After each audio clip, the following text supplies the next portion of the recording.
What's going on, High Society? Welcome back to another 5S Draft League battle video.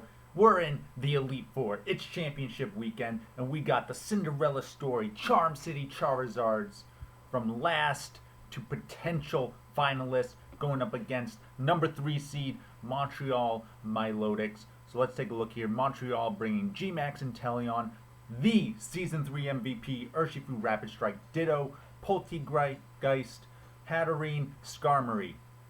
We see Charm City bringing GMAX, Copperajah, their own Urshifu, Battle of the Urshifus here, Alakazam, Lapras, Goodra, and Porygon 2. So let's see what Charm City decides here. Taking the time. So, I'll probably post these up, but we did some practice games with Charm City. He definitely started developing a strategy by the end of them, but this is definitely a very tough matchup for him, and we did not test against this Skarmory in particular, so we'll have to see if that gives him any trouble. I believe his Lapras does have like Thunderbolt, so that is a potential way to thwart the Skarmory, hopefully. We'll have to see. Focus Sash on the Lapras is interesting. You know, usually you see that on the Alakazam, so that's interesting there. But let's see what happens here. Alright, game starting. In practice, I think it was a Porygon lead, but he's not bringing Hippowdon. We were expecting Hippowdon in this, so this is totally different than what we were thinking. Okay, Alakazam versus the GMAX. So, very aggressive start from Montreal here.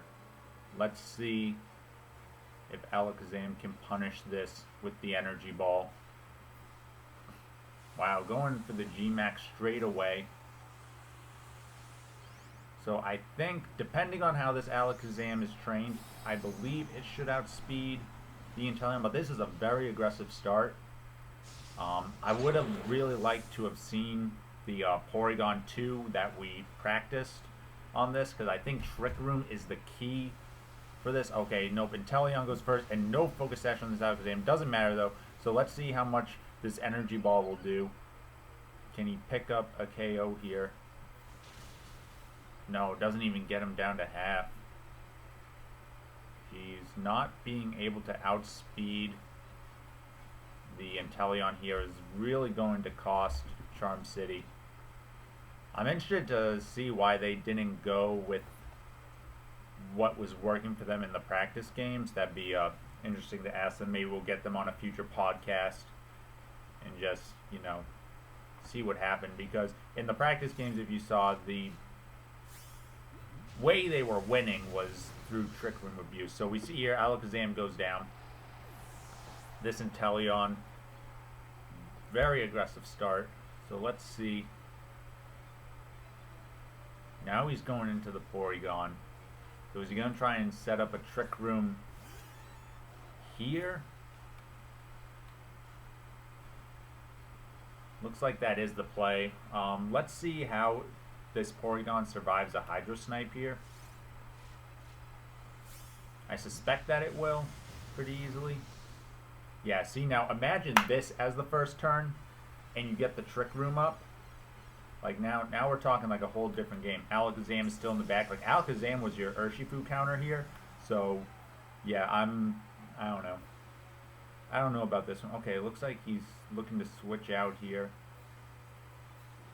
This I would have liked to see a Lapras switch. And now that the Inteleon isn't maxed, that could have been interesting.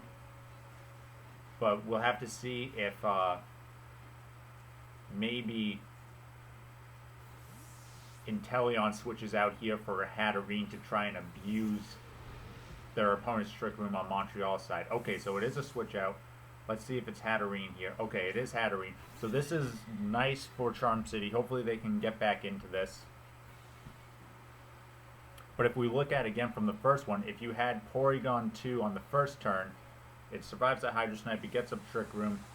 Now you could just let it die.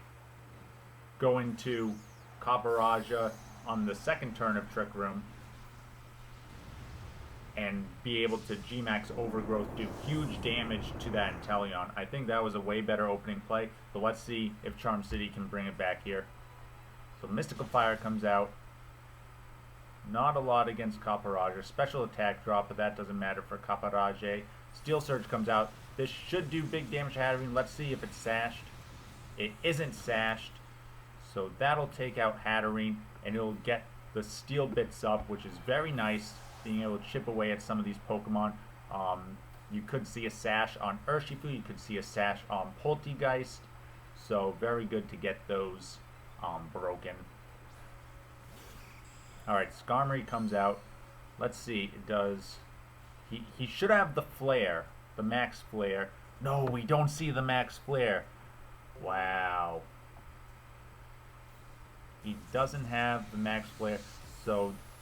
that's really unfortunate. I could have sworn he had Heat Crash before. Wow.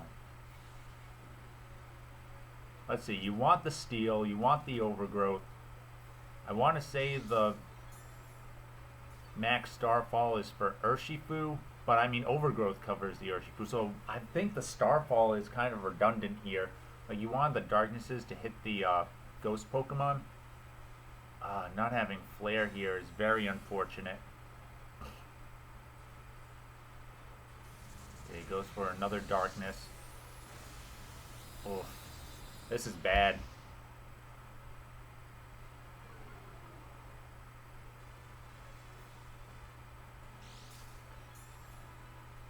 Let's see here. This Skarmory now eating up a lot. It could start going for Iron defenses and looking for Body Press. Body Press 1, 2, 3, 4 knocks out 4 of these Pokemon easily after an Iron defense or 2. Brutal Swing is not the attack you want to be using. It is pretty weak attack. Okay, it's setting up spikes. Okay, Protect, Spikes. Yeah, watch this. That did more than the max move, actually, which is saying something.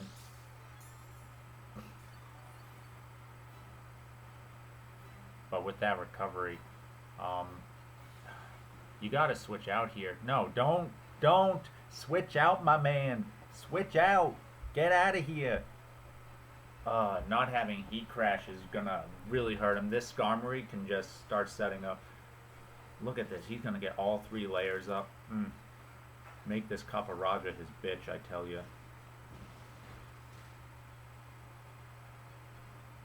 Look, Copperajah is killing itself. Like, the Skarmory don't care.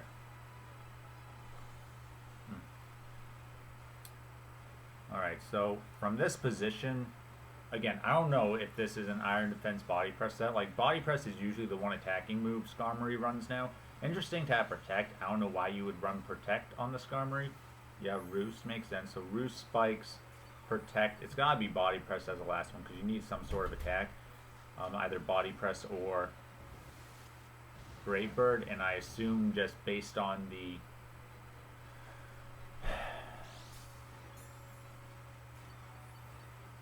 like, this Copperajah has been in here for ages doing nothing but killing itself. And that is a shame. Okay, there's the last move. So I disagree with the Protect. I guess it's good to stall out the GMAX a little bit, but you were surviving everything here since there was no Heat Crash. This Copperajah should have been gone forever ago. Like, retreated. So now let's see.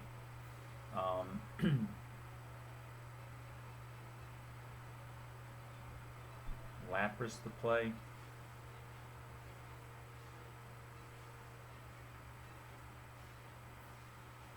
Goodra.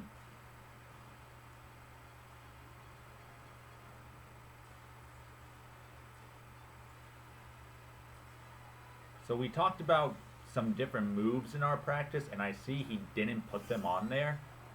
So, I mean, at this point, like, it's Montreal's game at this point. It's already, they've done so much in this turn. Like, look, this Skarmory is just gonna body all these Pokemon.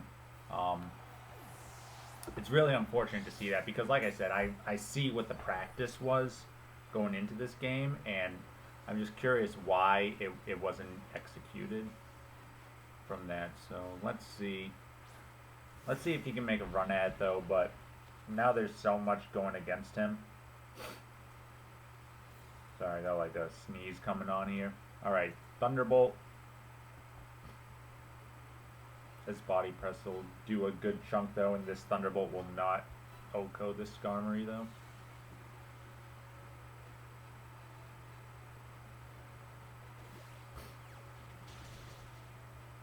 Yeah, look at that. Huge damage.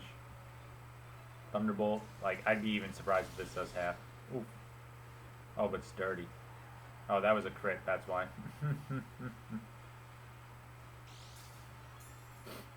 So now...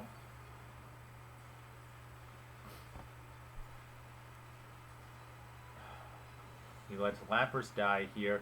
Goes into Urshifu. Urshifu's Scarf, so he can kill the Skarmory. Like, I think he just starts spamming Wicked Blow, although the Ditto comes out, which is not good for you.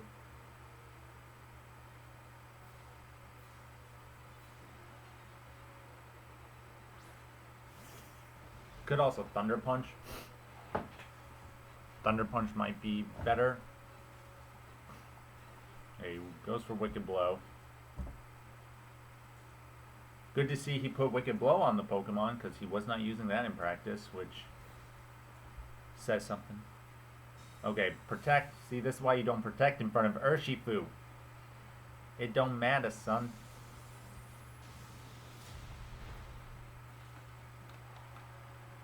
You think somebody with their own Urshifu would know. Alright. Can Urshifu get a reverse sweep here? He goes on to Ditto, which would be interesting if he didn't have close combat on his Ditto. On his Urshifu, I mean, but we see that he does, so I would switch out here.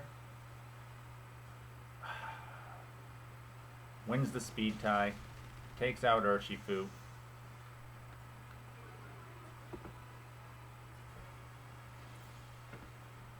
Now it's Goodra versus the world, and I'm sorry, Goodra, the world is too much for you.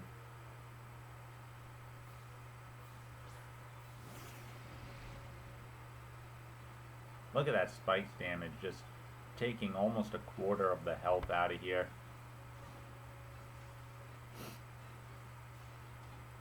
Close combat comes out. Big damage, almost takes Goodra out. Let's see if this Power Whip or this Draco Meteor connects here.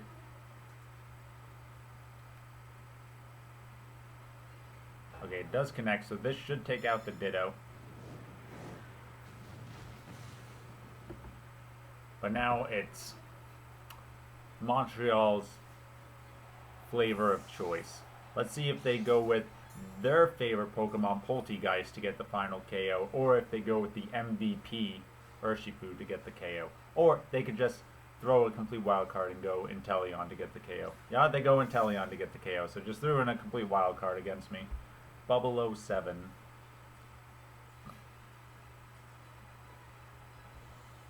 Interesting clicking the Draco there, but Air Slash should pick it up. Yep, Goodra goes down, and with that, the Montreal Milotics move on to the finals.